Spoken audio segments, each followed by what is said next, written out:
자, 여러분, 아파트 관리비 고지서 세분해요 꼼꼼히 보시나요? 꼼꼼히 안 보시는 분들 대부분일 것 같은데요. 저도 잘 안 봅니다. 자, 뭐 관리비, 난방비, 수도요금, 그리고 저 끝에 보면은 한 항목이 있어요. 바로 장기수선 충당금입니다. 이게 뭐지 하면서도 그냥 넘어가는 경우가 대부분이고요. 저도 그랬었거든요. 저희 아파트는요, 이 수십 수백 세대가 하나의 건물과 설비를 함께 사용합니다. 이 공용 부분이 시간이 지나면요, 늙어가는 것이거든요. 그래서 외벽도 갈라지고 옥상 방수는 갈라져서 새게 되고 파이프관도 녹슬고요. 이렇게 당연히 수리해야 할 부분들이 막 생기고요. 비용이 들어갑니다. 자, 그래서 아이큐레이션에서 오늘 준비했습니다. 이번 영상에서는 장기수선 충당금이 뭔지, 왜 냈는지, 어떻게 운영되는지 이야기를 나누어 보도록 하겠습니다. 장기수선 충당금이 뭘까요? 이름을 그대로 풀어보면 쉽게 이해가 됩니다. 말 그대로요, 1, 2년 뒤에 쓸 게 아니라 10년, 20년 뒤에 쓸 돈이라는 것이고요. 수선, 청소나 관리비처럼 쓰는 것이 아니라 아파트의 시설을 뜯어고치고 필요하면 전부 갈아엎는 이런 수선을 말하는 것입니다. 마지막으로요, 충당금은요, 지금 바로 곧 쓸 돈이 아니라 미래의 큰 지출에 대비해서 미리 쌓아두는 돈이라는 뜻입니다. 한 문장으로 정리하면 이렇습니다. 아파트의 주요 공용시설을 앞으로 필요한 수선을 대비해서요, 미리 적립하여 두는 돈. 이것이 바로 장기수선 충당금입니다. 이 장기수선 충당금을 좀 깊이 있게 이해하기 위해서는요, 왜 생겼는지를 한번 곰곰이 생각해 보아야 합니다. 먼저 이 아파트는요, 이 단독주택이랑 구조가 달라요. 우리 집만 따로 딱 있는 것이 아니라요, 수십 수백 세대가 하나의 건물과 설비를 함께 사용합니다. 이 함께 사용하는 공용 부분은 함께 관리하여야 합니다. 이 공용 부분이 시간이 지나면요, 늙어가는 것이거든요. 그래서 외벽도 갈라지고 옥상 방수는 갈라져서 새게 되고 파이프관도 녹슬고요. 이렇게 당연히 수리해야 할 부분들이 막 생기고요. 비용이 들어갑니다. 이 엘리베이터 같은 경우 생각해 보면요, 한 번 교체하는데 수억 듭니다.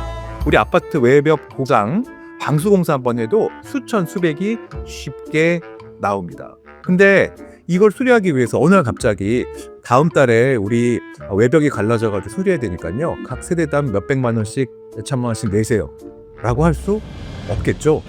저는 작년에 집 샀는데 왜 돈을 내야 되죠? 이렇게 말씀하시는 세대주들 많을 거예요. 자, 그래서 큰 수리비 한꺼번에 내지 말고 제도에 따라서 우리 조금씩 나눠냅시다 라고 만들어진 제도가 바로 장기수선 충당금입니다.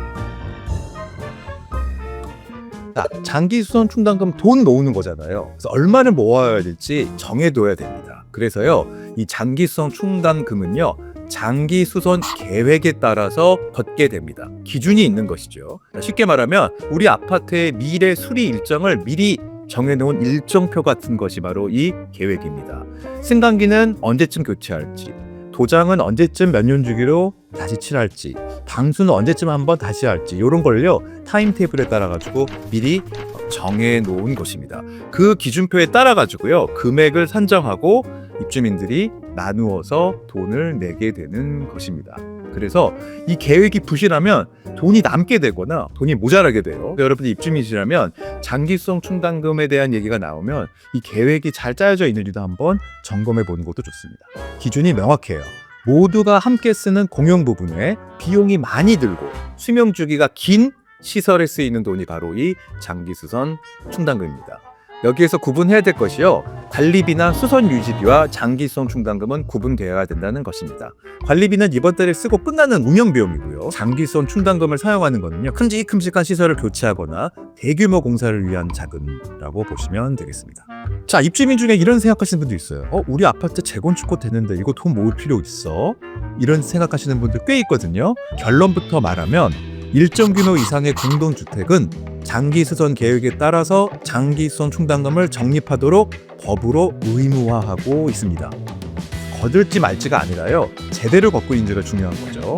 재건축은 사실은 미래의 계획이기 때문에요, 될 수도 있고 안 될 수도 있고, 계획은 있지만 10년, 20년이 될 수도 있어요. 그래서 재건축 되는지는 사실은 문제가 아니고요, 아파트를 소유해서 살면 반드시 내야 될 돈이다, 이렇게 생각하시면 되겠습니다. 여러분들, 법적으로는 중요한 건 지금부터입니다. 이 장기수선 충당금은 누가 내야 되는 것일까요? 개념적으로 보면 이 장기수선 충당금은요, 건물을 유지하기 위한 장기 투자금이거든요. 그래서 설비 교체나 건물의 가치가 올라가면 그 이익은 결국 소유자에게 갑니다. 그래서 공동주택관리법은요, 기본 부담 주체를 소유자에게 돈을 징수하도록 딱 규정을 하고 있어요. 근데 소유자가 아파트를 사는 경우도 있지만 보통 임차인이 사는 경우도 많잖아요. 그럼 그 돈은 누가 낼까요? 살지도 않은 소유자에게 수선금을 걷는 거는 쉽지 않거든요. 그래서 실제로 살고 있는 임차인에게 장기수선 충당금을 걷고 있습니다. 그래서 여러분이 임차인이라고 하더라도요, 관리비 고지서에 보면은요, 이 장기수선 충당금 항목이 있는 것입니다. 그러면 중요한 얘기, 돈 돌려받는 얘기 한번 해볼게요. 이 장기수선 충당금의 납부 의무 주체는 소유자라고 말씀드렸고요. 하지만 임차인이 살고 있다면 임차인에게 걷고 있다, 이렇게 말씀드렸잖아요. 그래서요, 임차인이 임대차 기간을 다 마치고 퇴거할 때면요, 그 낸 만큼을 집주인에게 돌려받을 수가 있습니다. 법령에서는요, 소유자가 부담해야 할 장기수선 충당금을 사용자, 임차인이겠죠, 대신 납부한 경우에는요, 그 금액을 소유자에게 받을 수 있다라고 명시적으로 규정하고 있는 것입니다. 자, 그러면 세입자나 퇴거하면서 장기수선 충당금을 받아야 되는데 깜빡하고 받지 못한 경우 있을 수 있죠.